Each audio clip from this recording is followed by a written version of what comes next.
बापाचं पुण्य असेल ना तर या सगळ्या गोष्टी होतात, तशा होत नाही. म्हणून कबीरांना शेले विणण्यासाठी प्रभू रामचंद्र जेव्हा गेले तेव्हा रामानंद स्वामींनाही आश्चर्य वाटलं.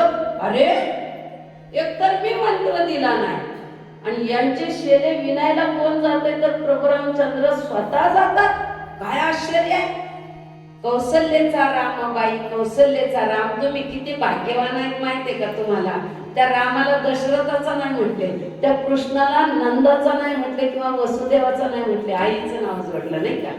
कौशल्येचा प्रभू राम, सौमित्रेचा लक्ष्मण.